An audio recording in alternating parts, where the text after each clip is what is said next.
Nos encontramos en la antigua Universidad de Baeza, a nuestro lado el recién nombrado cronista oficial, José Luis Charro Chamorro.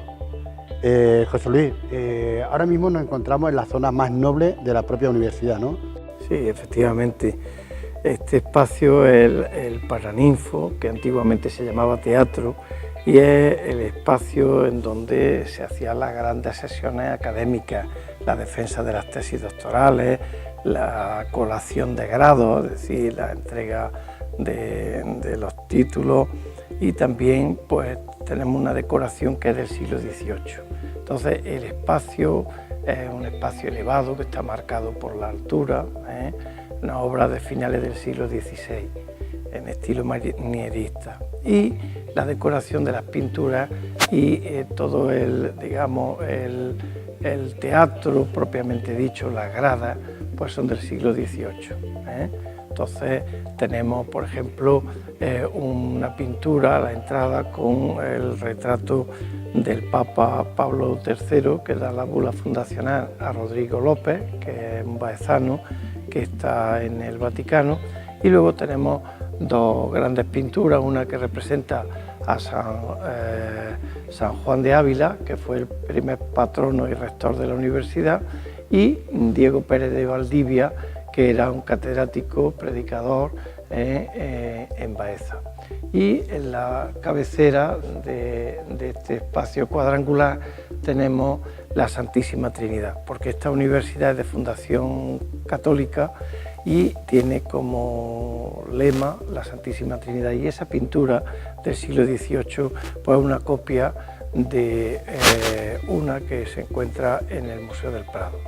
Y también tenemos a nuestra espalda pues, el escudo de la ciudad, ¿no? Este repostero donde representa el castillo, el antiguo alcázar de la ciudad, con sus llaves, la cruz de doble aspa, que según se dice en la crónica de la conquista de la ciudad, pues se vio a lo lejos iluminada y la tiene como emblema. Y la aspa de San Andrés, porque la ciudad se conquistó el 30 de noviembre, el día de San Andrés. Y también tiene un lema, nido real de gavilanes, que se le da en la época de los Reyes Católicos, y es que realmente Baeza, en proporción a otras poblaciones de Andalucía, pues tiene un porcentaje importante de nobles, ¿no? Esa es un poco la idea de gavilanes, un poco también de la altura, etcétera, etcétera. Bueno, pues una vez hecha la introducción del lugar que nos encontramos, para la gente que no lo sepa, Baeza, junto con su vecina Úbeda, son patrimonio de la humanidad, y además Baeza está considerada como uno de los pueblos más bonitos de España. Además, en todos los sitios donde sale el top 10 de ciudades más bonitas, siempre está Baeza. Entonces, lo que sí quisiéramos conocer un poco su historia, desde los principios, desde que se conoce Baeza como localidad. Entonces, quiero que nos cuentes, bueno, pues toda su historia. Bueno, lógicamente, Baeza, efectivamente, patrimonio de la humanidad con Úbeda desde el 2003, pues es una ciudad muy antigua. Es tan antigua pues que es de la prehistoria. En el Cerro del Alcázar, que es un espacio antiguamente habitado y que ahora prácticamente es una zona despoblada, pues se encuentran los orígenes de la ciudad. Y hay pues restos arqueológicos desde el Paleolítico, pero de manera clara, precisa, estupendo, con buenos niveles, digamos, de materiales, pues lo tenemos desde la edad del cobre y desde la edad del bronce. Se han encontrado pues unos enterramientos magníficos, digamos, estructuras de habitación, etcétera, etcétera. Por lo tanto, en el Cerro del Alcázar, un sitio en donde se divisa muy bien lo que es el Valle del Guadalquivir, un gran promontorio elevado, donde también desde otras partes se divisa el Valle del Guadalimar, pues ahí se desarrolló en este espolón, en esta zona natural de la Loma, pues se desarrolló la vida en la prehistoria. Entonces, pues tenemos, como digo, restos desde el cobre, el bronce. Luego ya fue, digamos, un municipio romano y entonces pues tuvo su tratamiento como tal. El nombre antiguo era Vivatia, parece Vivatia, y se encuentra en la epigrafía, es como un lugar de encuentro, un lugar de, digamos, de paso, de cruce, y es muy posible que así fuera. Se han encontrado restos epigráficos que lo atestiguan. De todas maneras, siempre se ha hablado digamos, de unos orígenes mitológicos, pero eso le ocurre a todas las ciudades. Por ejemplo, se decía que la había fundado Beto, que era el 7º rey de España después del diluvio. Eso es una cosa de los viejos cronicones. Pero realmente la historia de Baeza arranca de la prehistoria. Tenemos ahora mismo una gran oportunidad porque en el Cerro del Alcázar hay un proyecto de intervención arqueológica para ir sacando una serie de estructuras. Se ha hecho un estudio de georradar para saber qué queda ahí, porque en este lugar estaba una colegial, la colegial de Santa María, estaba el Alcázar y la estructura se mantiene. Entonces, a partir de ahí hay una evolución. La época musulmana fue muy importante para la ciudad, se la denominaba Baiyasa, y es una ciudad potente, se le da sus murallas, unas torres potentes, por ejemplo, como la Torre de los Aliatares, y la ciudad pues fue conquistada a los musulmanes al menos en 2 ocasiones y de manera definitiva en 1227. La primera vez fue en 1147 por el Alfonso VII, el emperador, y dedicó la catedral a San Isidoro. Y posteriormente se va a hacer, después de la batalla de las Navas de Tolosa, en 1212, en 1227, que realmente si cogemos la cronología exacta sería 1226, pues Fernando III el Santo la incorpora a la corona de Castilla, pero sabiendo que es una gran ciudad, y entonces la va a dotar de unos términos concejiles amplísimos. De hecho, en el Ayuntamiento de Baeza, en concreto en el Archivo Histórico Municipal, se conserva el documento más antiguo después de la conquista en Andalucía, donde se fijan los términos de la ciudad. Se le da un fuero para que se gobernara y se le da, por lo tanto, se la hace ciudad de realengo, es decir, que depende directamente del rey. Y así va a evolucionar a lo largo de la Baja Edad Media. También se pone sede episcopal, eso es muy importante para justificar la existencia de la catedral.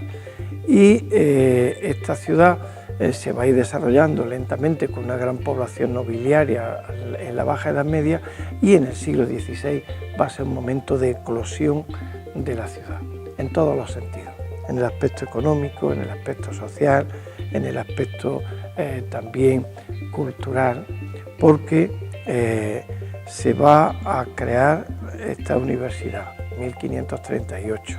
Se va a vincular en torno a la universidad colegios mayores, como por ejemplo el Colegio de Santiago de la Compañía de Jesús. La imprenta en la provincia de Jaén se desarrolla aquí bastante para publicar textos humanistas y de profesores de esta universidad. Y en torno a la universidad, y a partir de ahí luego se crea el seminario conciliar. En el antiguo reino de Jaén, el seminario no va a estar en Jaén, va a estar en Baeza. Y económicamente se desarrolla mucho la industria de paños, que necesita un estudio, no se ha hecho todavía un estudio sistemático de la industria española de Baeza. Va a haber riqueza, va a haber una gran producción de cereales, se van a vender al exterior, muchas cosas van a servir para llevarlas a América. Y esa riqueza económica se va a plasmar por muchos de los nobles en la elevación de grandes casas, casas nobiliarias como el Palacio de Jabalquinto, como el Palacio de los Sarcedo, como el Palacio de los Sánchez Valenzuela y demás. Pero en paralelo tenemos un desarrollo urbanístico motivado por estos palacios de la nobleza, un desarrollo de grandes edificios municipales, porque el concejo de la ciudad es un concejo muy amplio.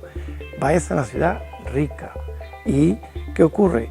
Que van a elevar, sufragados por el ayuntamiento, por el concejo de la ciudad, pues edificios como el antiguo Opósito, las carnicerías, que es el matadero, ¿no? La cárcel y la casa del corregidor y otros cuantos edificios muy importantes. Entonces tenemos elevación municipal, elevación nobiliaria y eclesiástica, y con el tema de la arquitectura también, digamos, monacal, etcétera, etcétera. Entonces ahí tenemos un estallido, digamos, estallido es una palabra fuerte, pero un desarrollo urbanístico importante de varios sectores ricos en ese momento. Y aparece una figura clave que es el arquitecto Andrés de Vandelvira. Entonces se va a unir a esa capacidad económica y a esa edilicia, se va a unir, digamos, la figura de un gran arquitecto, que es Vandelvira, que va a crear escuelas, aunque en Baeza había tradición de canteros, porque ahí tenemos de magníficos canteros, el Palacio de Jabalquinto a finales del siglo XV, y de una potencia extraordinaria, y así sucesivamente. Entonces el siglo XVI es el gran siglo, digamos, del desarrollo urbanístico y también humanístico en torno a la universidad, de la imprenta y demás. Hay un ambiente formidable en ese aspecto y se mantiene a lo largo del siglo XVII. Luego ya a partir de ese momento va a iniciar un periodo, digamos, de bajada de la ciudad. Un poco se van a perder muchos de estos talleres de industria de paño, se van a ir ruralizando más la sociedad y la ciudad inicia una lenta decadencia que le ha llevado, salvo algunos picos en el 18 y algunos intentos en el 19, pues prácticamente a finales de los años 70 del siglo XX. También cuentan, ¿no?, que la mayoría de los nobles que había en aquella época del Renacimiento de Baeza venían de otras poblaciones, ¿no? Bueno, vamos a ver, cuando se conquista la ciudad, pues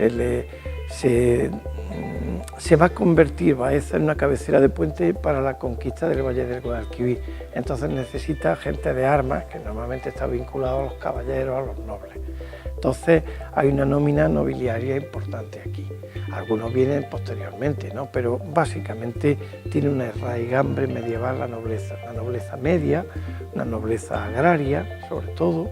Hay incluso muchos nobles que están vinculados con una compañía que se creó en el siglo XIII, que era la compañía de los 200 caballeros del Señor Santiago, que era como una especie de hueste que utilizaba el rey pues cuando tenía algún conflicto, bueno, un conflicto en la frontera con el reino nazarita de Granada, ¿no? Y entonces esas personas pues no pagaban impuestos, pero tenían que tener su caballo, su armadura y todo preparado, ¿no? Entonces, pues es una compañía, pues antiguamente en ese momento el ejército no funciona como la actualidad, digamos, las ciudades aportan, tal, y Baeza tenía la compañía de los 200 ballesteros del Señor Santiago. Y bueno, ahora, incorporándonos a la época que estamos, yo creo que Baeza ahora mismo está viviendo otro momento de esplendor, ¿no? Con el tema de patrimonio de la humanidad. Bueno, pues Baeza está teniendo unos recursos turísticos, unos recursos culturales, porque aquí sabemos que todos los años la Universidad Antonio Machado hace unos cursos de verano, además trae a gente muy importante a nivel nacional y internacional incluso, y bueno, y el turismo está ahora mismo subiendo como la espuma, porque claro, es que el patrimonio que hay aquí no... La verdad es que Baeza y Úbeda durante muchos años han sido las grandes desconocidas. Y bueno, efectivamente, una vez que entra en un club de esa categoría, como es la de Ciudades Patrimonio de la Humanidad, pues está en las grandes listas universales, en las páginas web, y entonces el turismo pues se ha ido incrementando. La Universidad Internacional ha hecho también, de Andalucía, con su sede aquí, Antonio Machado, ha hecho una buena labor de difusión. Yo mismo, durante 25 años, he estado llevando las visitas por la ciudad para difundirlo, y se lo hemos explicado a personajes como José Saramago, a Francisco Ayala, etc. Y eso ha ido haciendo también una labor de difusión. Lógicamente, la ciudad ha cambiado mucho, es decir, el sector servicios tiene un peso específico importante y supongo que irá creciendo, porque hace 50 años o 40 años pues aquí había un hotel de 2 estrellas y un pequeño hostal y demás. Hoy día pues hay ya varios hoteles de 4 estrellas, de 3, etcétera, etcétera. Es decir, que la riqueza que el turismo proporciona se está notando, es indudable. El sector servicios en Baeza languidecía hace 30 años de una manera espectacular, ¿no? Y sin embargo, en la actualidad, pues la hostelería, los restaurantes, los hoteles, pues han crecido y se han multiplicado. Cuando hablas, ya finalizando, cuando hablas, por ejemplo, de que has traído a esas personajes tan importantes, para el que no lo conozca, durante muchos años has sido director del Museo Provincial de Jaén. Entonces, y bueno, ya eres una persona muy involucrada en la cultura, bueno, y con ese cargo, a través de ese cargo, has traído a gente a Baeza, igual que a Baeza, a otros sitios, ¿no? Bueno, yo siempre, digamos, está en el mundo de la cultura, pero partiendo de Baeza siempre, ¿no? Porque yo soy natural de aquí y, bueno, y incluso en el periodo largo que he estado de director del museo provincial, pues he seguido residiendo aquí, entonces ha sido como una constante. Yo no es que los trajera, en algunos casos sí, es digamos, la propia organización de la Universidad Internacional de Andalucía. Lo que sí me facilitaba era el que yo hiciera esas visitas, y entonces pues para mí me lo tomaba bastante en serio, y yo creo que desde ahí yo, otras personas, etcétera, pues ha hecho que se difunda bastante la ciudad, y sobre todo en un sector muy importante que es de los docentes, de los profesores, porque claro, un profesor que se va imbuido de la realidad histórica y artística de esta ciudad, lo va a proyectar a cientos de personas, a miles a lo largo de los años. Y yo creo que parte de ese fruto lo estamos viviendo ahora. Indudablemente el galardón de Patrimonio de la Humanidad es el que es fundamental. Han hecho que crezca, aparezcan empresas de turismo, ha hecho pues lo que comentábamos antes, ¿no? Todo el desarrollo del sector servicios. Pues nada, José Luis, agradecerte y nada, invitar a toda la gente que venga a Baeza, y no solamente ver sus monumentos, sino ver sus monumentos, su gastronomía, la gente lo bien que te acoge, que vengan a Baeza y vamos, seguro que repetirán otra vez.